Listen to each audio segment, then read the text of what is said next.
Welcome. On behalf of the Conflict and Resilience Research Institute Canada, I formally invite you to watch this special webinar that we have arranged with a special guest from the North. And before we begin, let me do the treaty recognition. The Institute is located on the original lands of Anishinaabe, Cree, Ojibwe, Dakota, Dene peoples, and on the homeland of Métis Nation. We all are Treaty One people in Manitoba, and we are all together bound by the true spirit of truth and reconciliation. The audience, as I said, this particular episode is really special. We have invited a very well known activist and researcher, and she doesn't need actually a lot of introduction. However, I shall read her bio as provided. And before I invite her to the screen, let me just do a couple of formalities. Today, I'm joined by our founder advisor, David Gerald Newman, and he will join us in the Q&A session.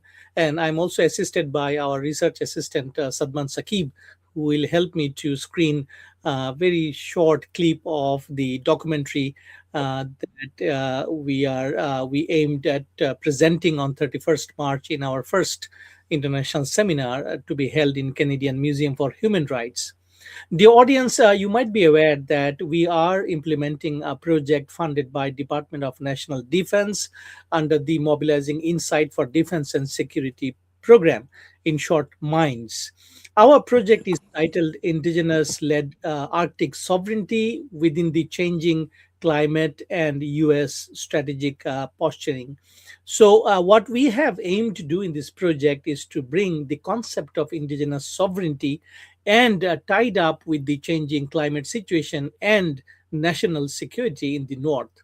And I think this is so timely because we are all talking about national security and how we can improve when our southern neighbor is changing its strategy in various fronts. And also, it is timely for another reason, and that is Canada's consistent declaration of funding in this area. Just a little less than 3 weeks ago, our Prime Minister announced massive funding in terms of it's called Defense Industrial Strategy. So under that DIS, he has announced $35 billion of funding in the north, mostly in the infrastructure and other areas. But our north is gaining a lot of attention, and I was present on 23rd February, a couple of days in Whitehorse, Yukon, to attend Arctic Summit, and I have met a lot of people from not only from Canada but also from other parts of the circumpolar nation. And we did discuss over the 3 days of the Arctic Summit various aspects that includes national security and indigenous sovereignty. But our main focus in this project, I would say, one of the ideas that how indigenous population, those who actually live in that area, they view sovereignty and national security, because we do see a kind of gap in understanding about the priority of these elements. And when these two elements, our indigenous population and their ideas, their lived experiences versus national security, because national security is kind of emanates from Ottawa, and then we think about our strategy and then we go and do something there. So this is the position we have taken, that we would like to listen more from the original people, those who have lived their life there, and understand what we should be focusing in terms of policy suggestion to the funder, i.e., the Department of National Defense. So, to this end, we have invited none other than Jupiter to speak few words today.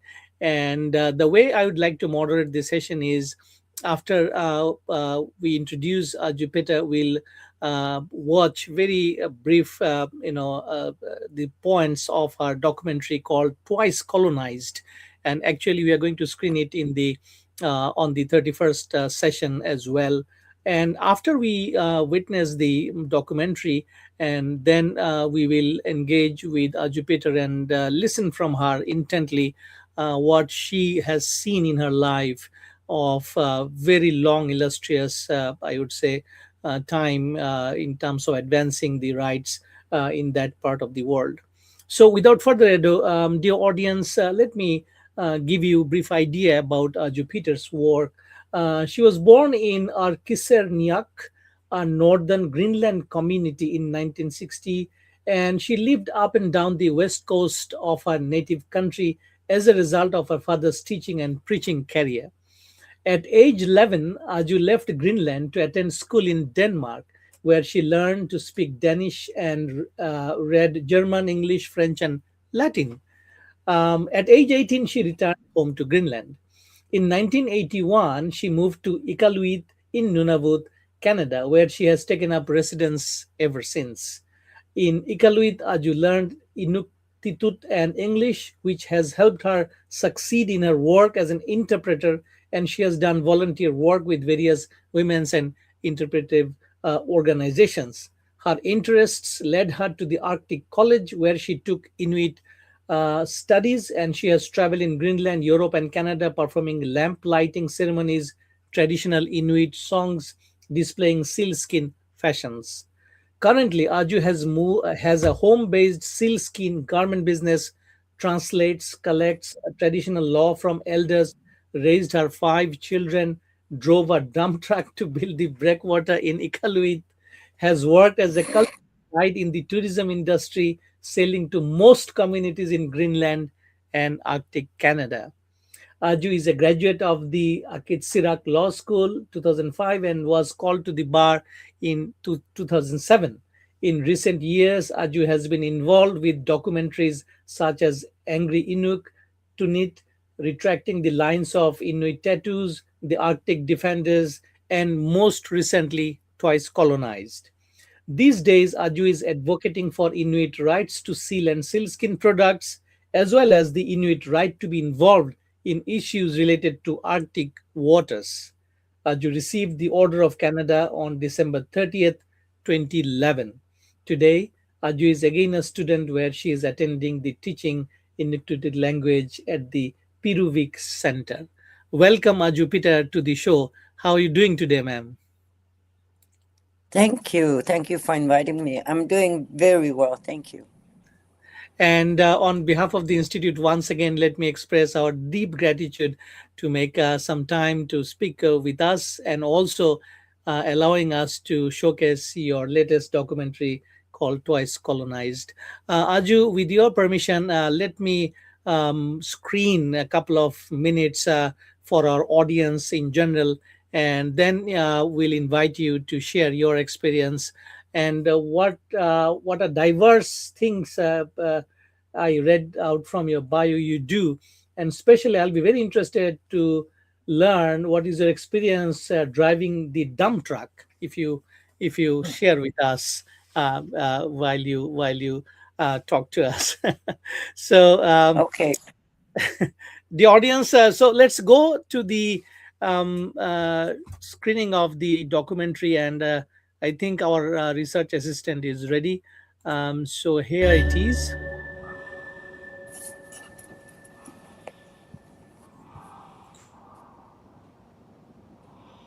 Taana tusartaugialik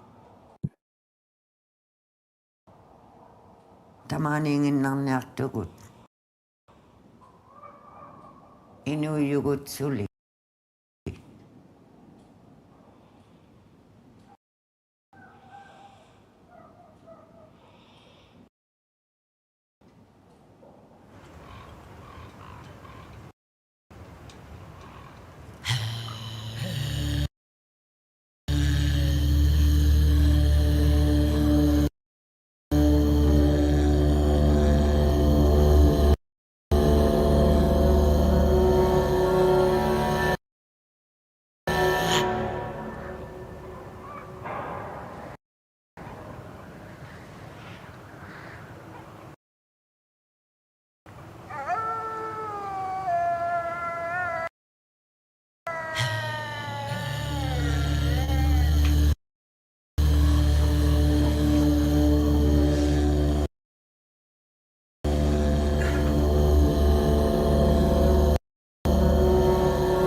think we need to clip down at the bottom.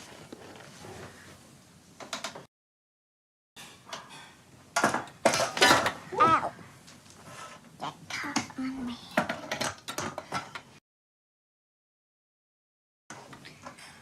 How do I do this?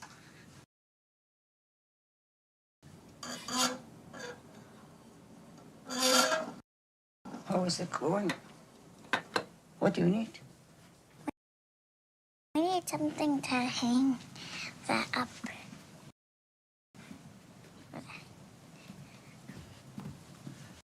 You need something to hang this up here.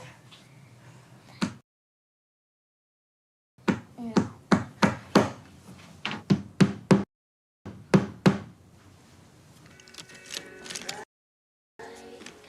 Night blue sky?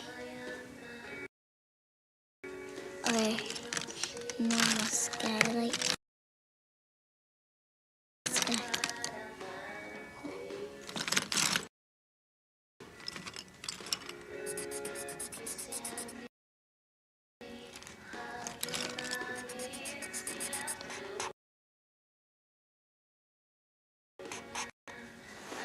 Grandma. Wow. You want to see my lawyer outfit? Little mom.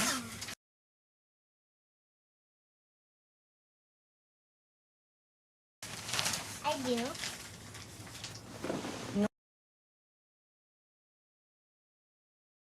No other people in court has that.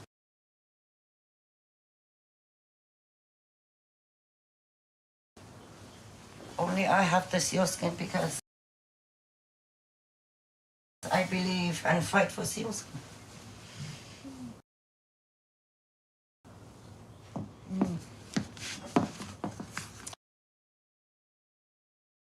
There you go, Your Honor.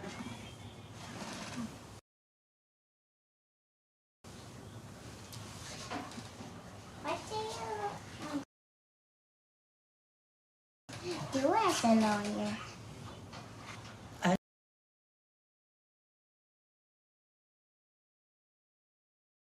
As a lawyer, I would do Inuit rights, our rights, and I would do Indigenous First Peoples rights to defend them from big mining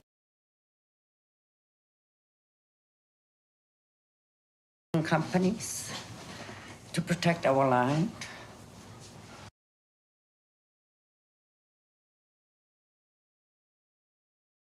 That's what I would do.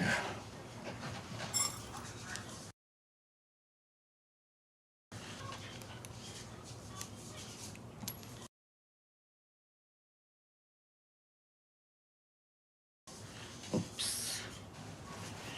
That's really nice.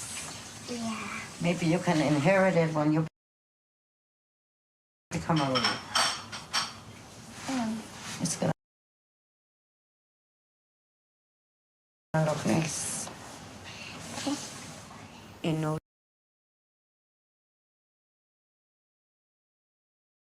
jugut kisianit daw sa kinisak kisunguvok upatin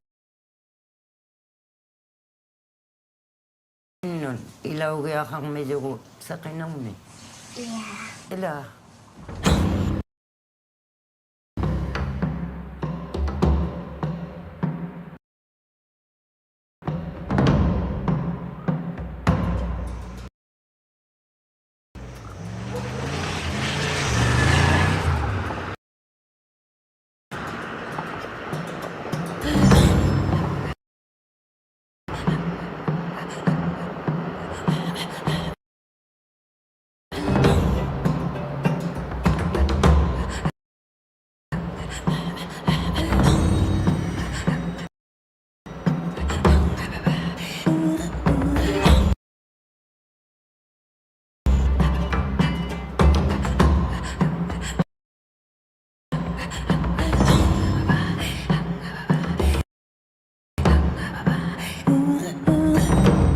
Are you Peter?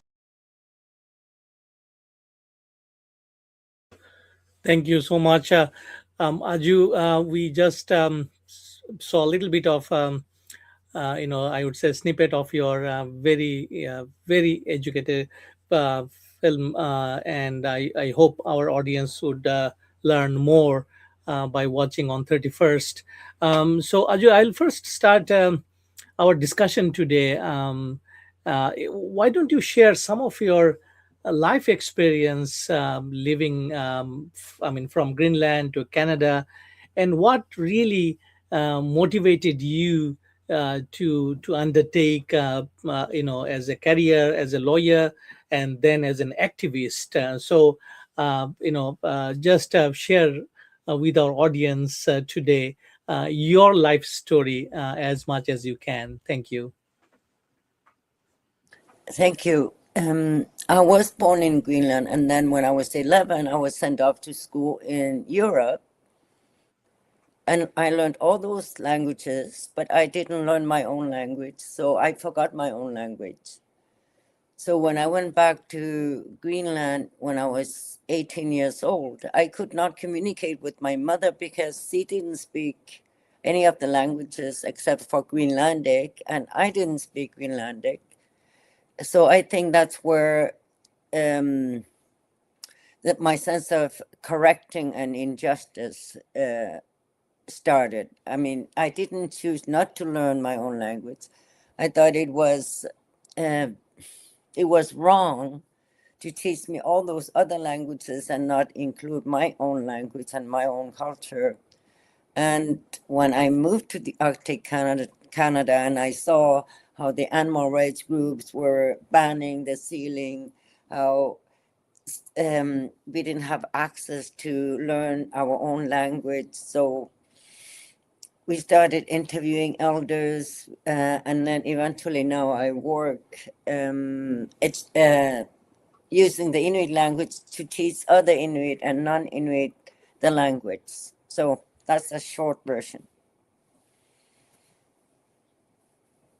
David, you can shoot your question. If we don't hear you, I will relay the question to Aju.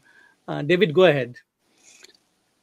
Okay, the most unique thing about Anju, which is of huge interest to me, is that she has experienced the language and culture of Greenland, then the language and culture of Europe and other European countries, and then she's come to Canada, and she has been most recently experiencing life in the Canadian Arctic.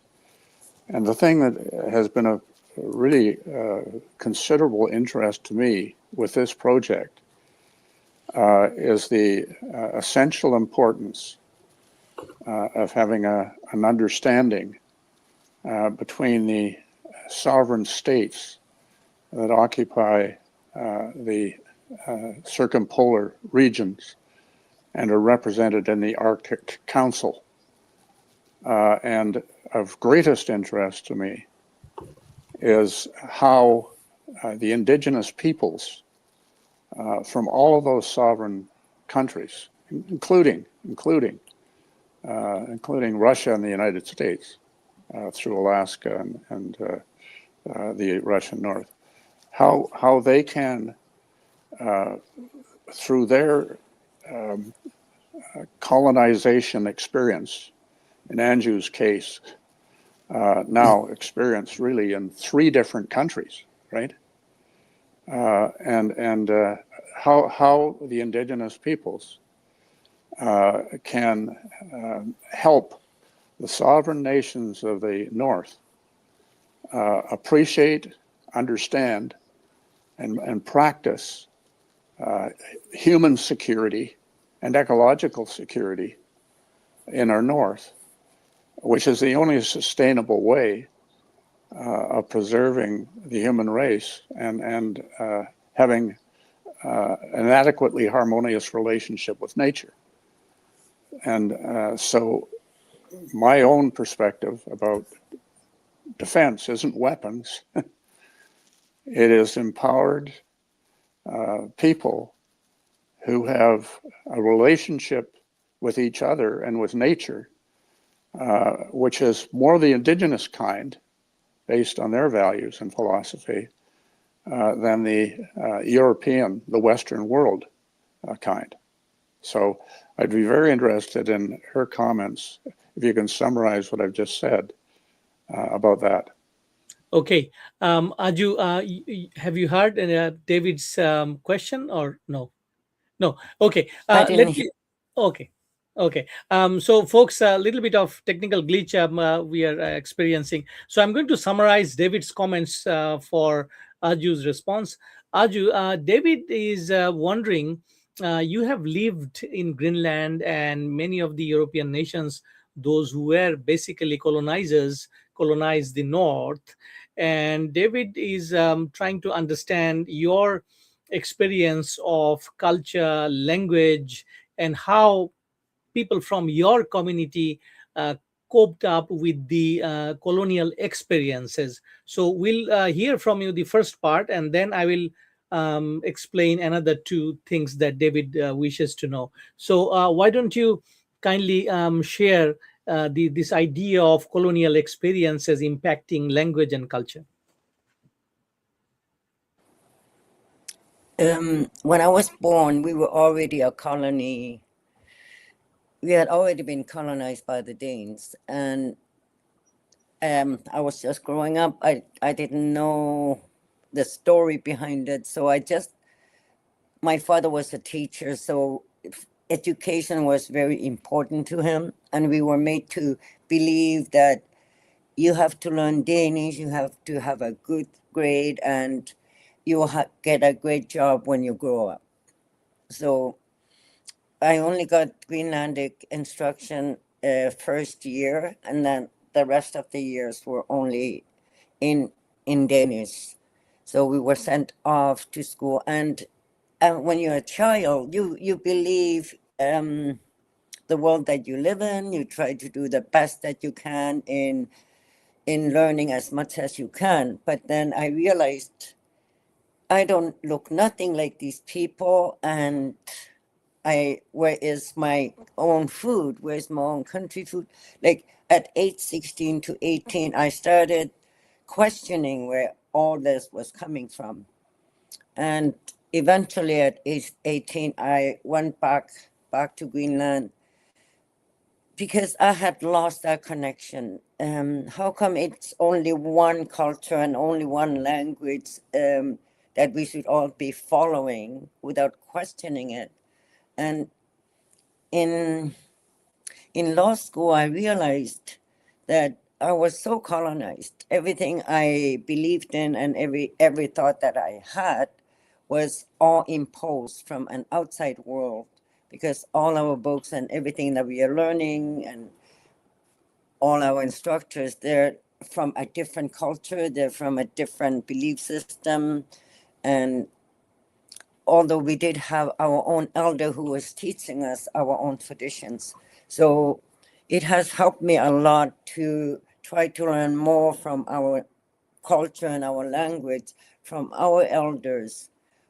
And now, fortunately, I work in a school that was founded by an Inuit teacher, where we only teach our tradition and our language, and gaining that knowledge back that was deprived us. So you can always learn. But in my case, I had to move to Canada in order to learn and gain so much from the Inuit that in the Arctic. Thank you. Aju, the next part of the question from David is related to the concept of human security and then the concept of national security. Nowadays, we are talking about, national security, Arctic defense, etc. But according to your work, your studies, your career there, uh, how do you see this linkage between human security and national security? And we are trying to understand this linkage through your but also kindly keep the nature and climate change in mind. how you see these whole things are changing, because you mostly lived your life in the north, and we have not, and we have no clue actually. So we are learning from you today, and we would like to see how you explain this connection between human security and natural security and ecological security. Thank you. Right now, it's like the whole world is looking up to the north, and with the climate change and with threats and insecurity, it's all coming all at once. Before Donald Trump threatened to buy or take over Greenland, we already had started dealing with the climate change. The climate was already changing, on top of the fact that we were moved into smaller communities to centralize us by our colonizers. So there's so many things happening, and in the midst of all this, we always try to be kind and secure and respectful with both the people and the animals, and the nature that we live in. But when all that is threatened from a much more powerful force, then how we used to live over the past thousands and thousands of years for generations, how we learned our language and culture and way of living from our environment and from the people that were living here.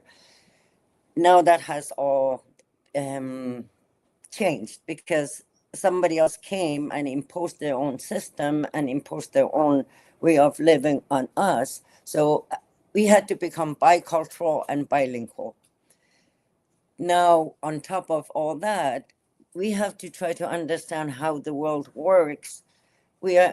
People are in war right now. We are so fortunate that we don't have that as of yet. But we have to, at the same time, know and have the skill to survive out there, because it's still winter, right?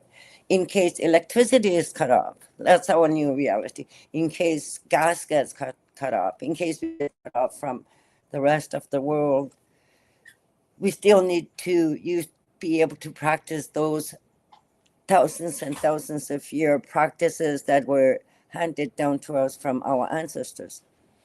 It's a very difficult question to answer, I find, because when an ally in the NATO threatens another ally, who can make sense of that? It becomes very difficult when people are in war with each other, and when people are threatening each other, and when our own livelihood is threatened because of the changing of the weathers. We have a lot of work and a lot of education and a lot of reckoning to do, I find. Thank you. It's very profound, I would say, response. The way you are connecting the insecurity because of geopolitics. And that is something very new, as you rightly mentioned. We have never experienced that a NATO member would be really contemplating incursion onto another NATO member. Aju, my question to you now is about your career as a lawyer. Why did you want to be a lawyer? I do see you have responded to your granddaughter a little bit in the beginning of the documentary, but can you share your personal thoughts about being a lawyer, and what do you do nowadays as a lawyer? I have to clarify, I am educated and called to the bar, but I don't practice law. I had to understand law because I used to travel to Europe to fight their anti-stealing campaigns, but how I was accepted to the only law program at the time, because we don't have a university in the Arctic. Canada, by the way, is the only Arctic state that doesn't have an Arctic university. University of Victoria was delivering the program, and before they delivered it, they sent out applications if people wanted to apply. So I went to get an application form for my son, who was 18 at the time, and I thought he should become a lawyer. And then I was told he's too young. And then I thought, then I'll fill it out. I did. I got accepted. And it was good that I applied because it's such a huge learning process. Everything around in our lives is legislated. So it is good. It's a really good education, a really good tool to have. Absolutely. David, do you have another question for Aju? I can again do the summarizing part. Go ahead, David. Unmute. Unmute, David. So, given your appreciation with your legal training and your own worldview and value systems and cultural approach to getting along and resolving differences, I'm very interested in what her thoughts are about the Arctic nations, and in particular the indigenous peoples of the Arctic nations, supported by the dominant culture and society, can do to advance innovative ways to model peaceful coexistence and appropriate relationship to each other, nature, and future generations in ways that will better result in sustainable peace than the current trajectory we appear to be on as a Western civilization. So, Aju, what David is now wanting to know is your experience and your qualification as a lawyer. How do you see our indigenous population living in the north, especially your community there in Iqaluit, and the relationship with the dominant, culture or dominant group, i.e., those who are here, settlers? So, what is the relationship that you see has gone for years now, and what you also see for the future? This relationship is going to contribute towards sustainable peace, a peaceful cohabitation of both these groups together in the north.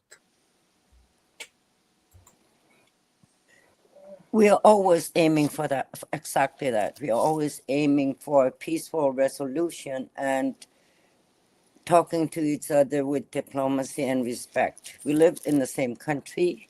We are not about to move to another world. So we have to learn to work together.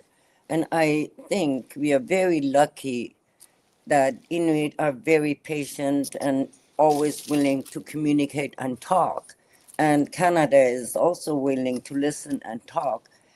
I think together we can make the Arctic a much safer and much more equal, on equal footing with the southern Canada, because there's so much infrastructure still to be built. There's so much housing.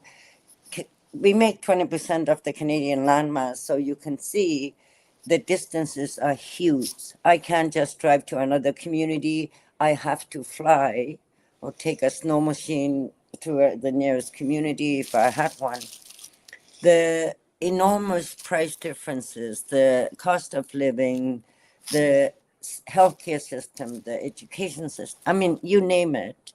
I think we would be very willing to work together with Southern Canada to make our life better for the communities, because we are also a very important geopolitical landmass. And I think we can use that to better our rangers, for instance, who are keeping an eye out for aliens that are strange to our communities.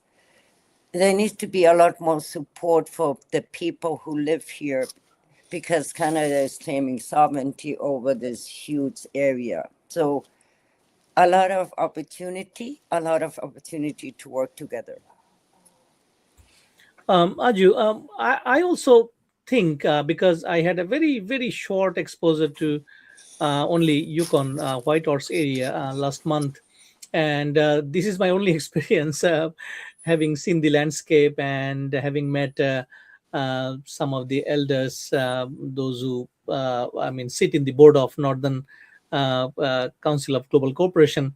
So I just keep thinking that over all these years, why Canada did not invest in the North?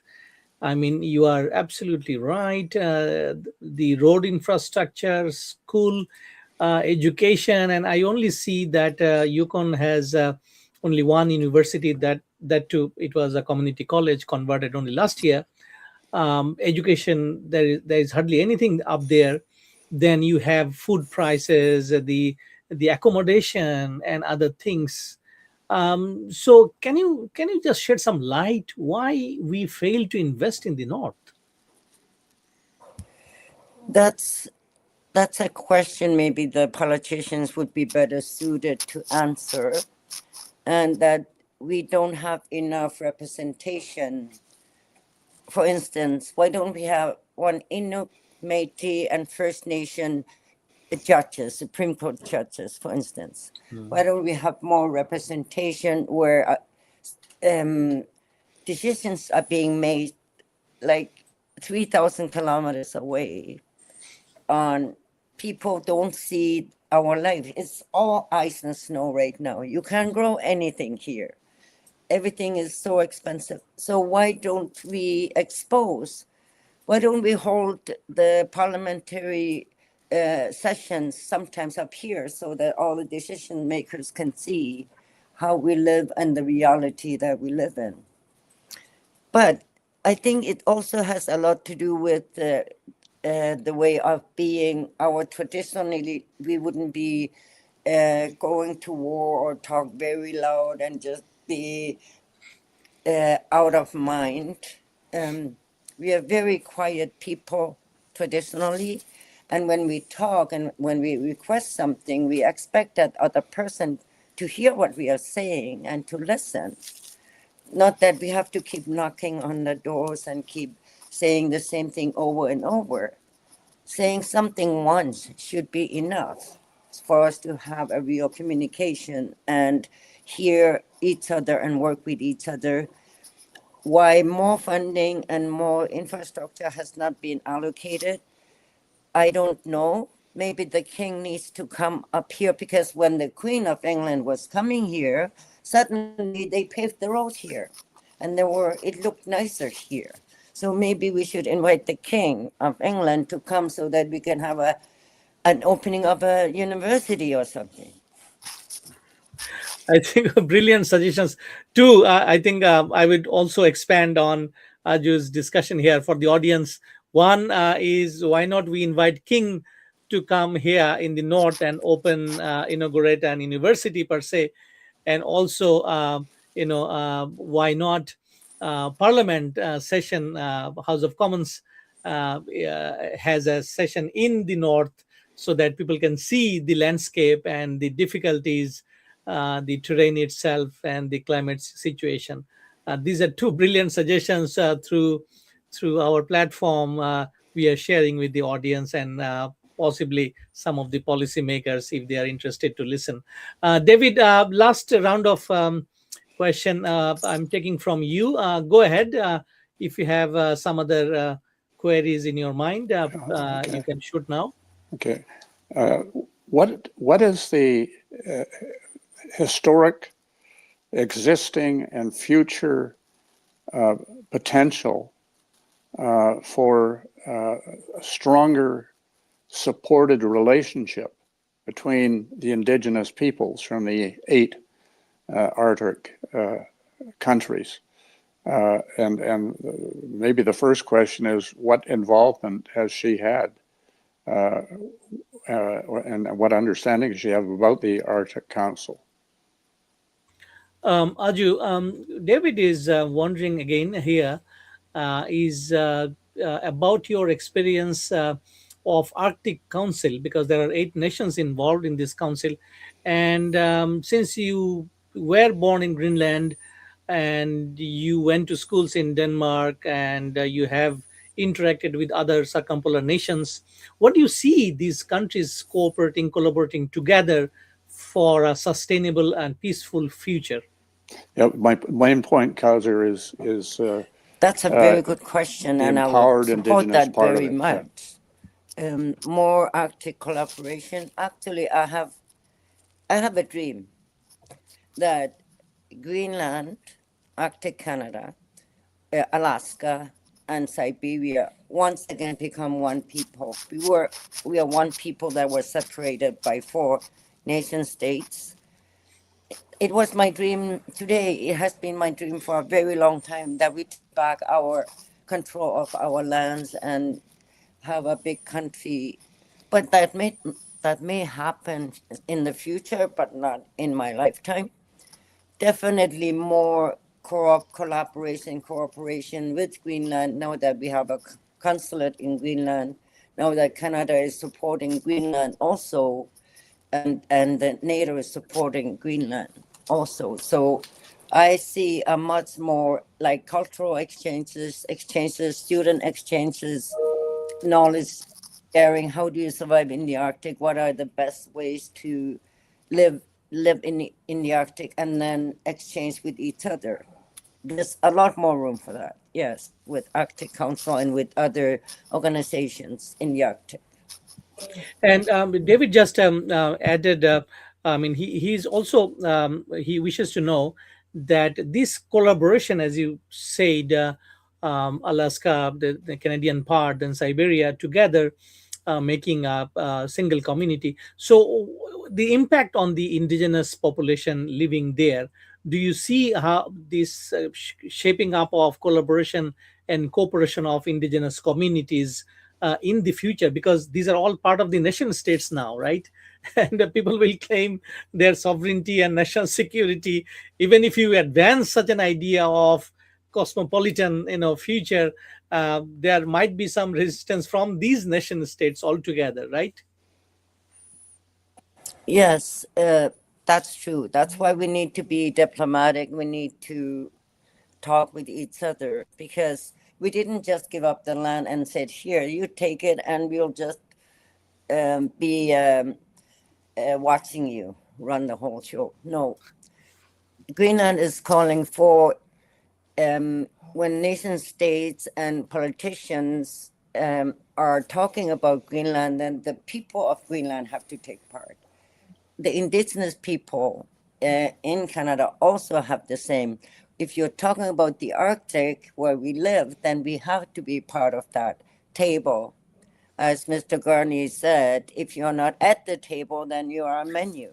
You're Many. on the menu. So it's important for us to collaborate and be part of the discussions. Mhm, mhm. So we are at the end of our show a little bit, but I have kind of a request, you now. Can you talk about your film Twice Colonized? A couple of things we would like to know from you.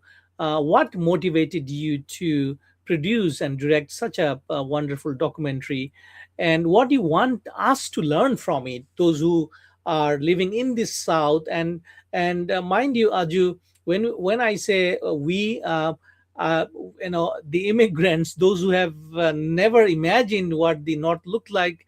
For example, myself, I have never been to that place till last month. So, what is your central message in the documentary, and what do you want people to learn from the South? I thank you. I wish to show a bit about our culture, and also wish to show how we had to fight so much, and we have to fight twice as hard to get anywhere. Personally, I had to learn so much, so many languages, do so much work in order to get somewhere, in order to protect our rights to hunting, for instance.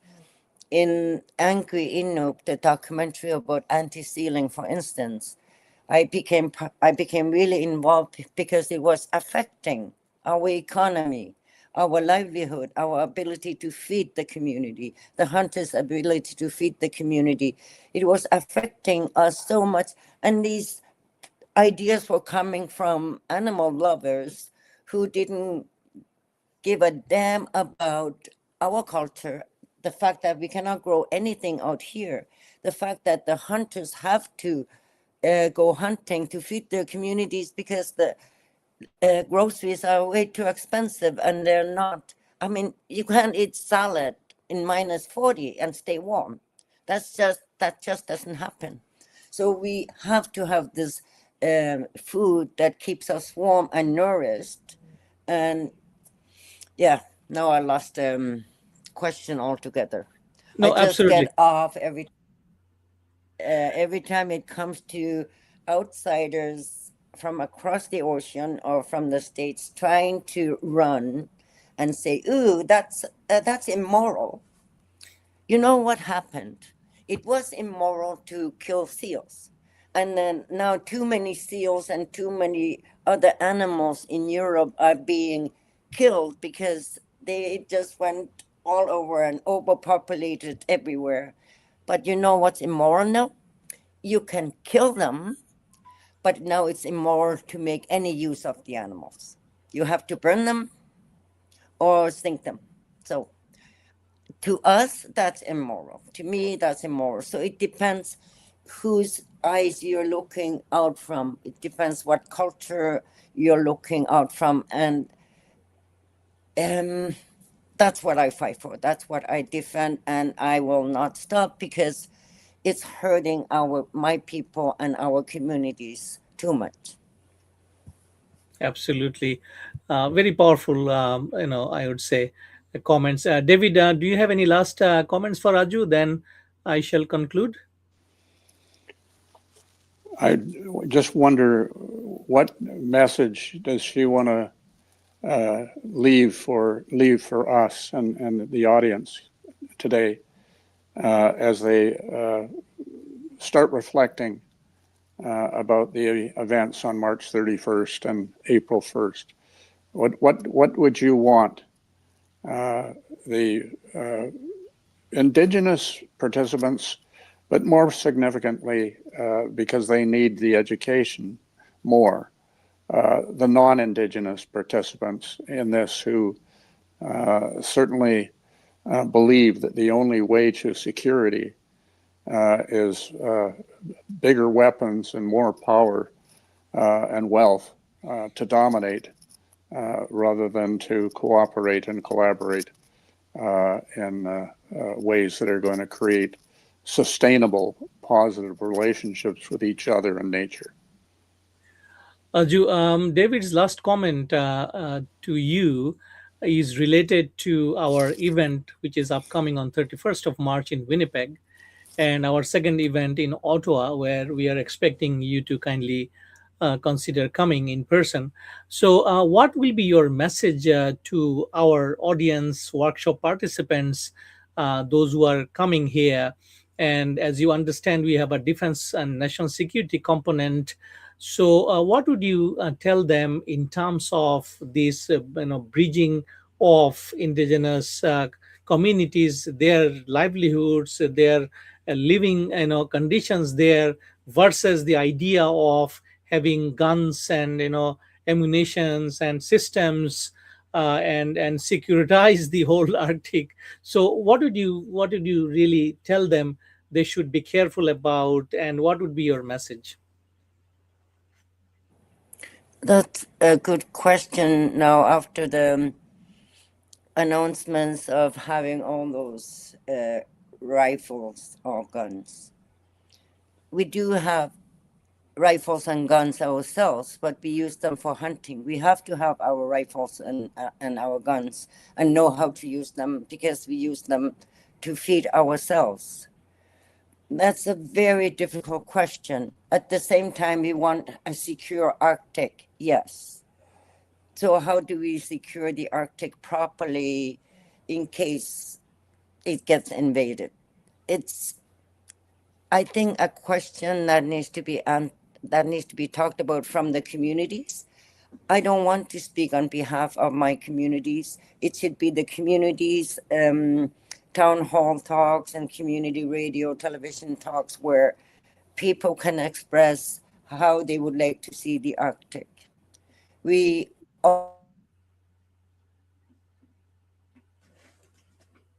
it's a NATO alliance where we ourselves not necessarily have to defend ourselves because we are only 30, 50,000 people in a huge area. So we depend on our allies. We depend on diplomatic talks. We depend on other countries to step in if we were not able to defend ourselves. Because in practice, we are very calm, peaceful, and loving people. And war is, we don't have the equipment and we don't have the know-how on how to go to war. Absolutely. Thank you so much, David, for your question. Aju, we are going to wrap up the session now. And if you have any last word for our audience, given the number of topics that we covered today, what would be your last word this evening for us? I wish people to know that I'm speaking on my own behalf. I don't want people to think that that's how everybody thinks, not at all. And I wish to say, David, I'm sorry I couldn't hear your voice, but thank you for the invitation. And Carter, thank you for the invitation. This was very interesting. And it's an opportunity for us to learn from each other. I think when we talk and we communicate and we learn from each other, it becomes a better place. Thank you so much, Jupiter. Dear audience, we have been listening intently the life experiences of Jupiter, the director and producer of documentary Twice Colonized. And one of the interesting aspect of today's discussion is to understand the concept of sovereignty and national security from her point of view. Of course, she has said that she is not representing the community, whole of community, but it is her own thoughts, own opinions. But this is also important for us because she comes from there, and we don't intend to say that we understand everything, in a span of 1 hour. That is not possible. But thank you, Aju Peter, for being with us and sharing and allowing us to feature your documentary on 31st of March in Winnipeg. The audience, we are implementing the project funded by Department of National Defense under the Mobilizing Insight for Defense and Security, as said in the beginning of the webinar. And we are going to wrap up our project in Ottawa on 19th of June 2026. So it's a warm welcome. Please drop in and share your ideas about this national security, seen and felt through the indigenous people's understanding of the North, and which is very critical and important in today's changing geopolitics. And we have also invited Aju Peter to consider coming in person in Ottawa, hopefully in June, and we'll be very happy to host her there and listen more, actually, her life experience. Thank you. Please tune in and have a nice rest of the evening. And Canada is a great country, and one of the parts of Canada is lesser known to the immigrant population, and others is the North. So, folks, those who do not know, have never been to North, I would request you to travel, see, experience many diverse aspects of that particular area. and we ought to learn, because we all are Canadian, as Aju Peter rightly mentioned, that we ought to live together and resolve our things together and defend this whole territory together. We cannot rely on others. We have to do it ourselves. Thank you once again, Aju Peter, for being with us. And thank you, folks, tuning here almost 57 minutes now. Good night and goodbye.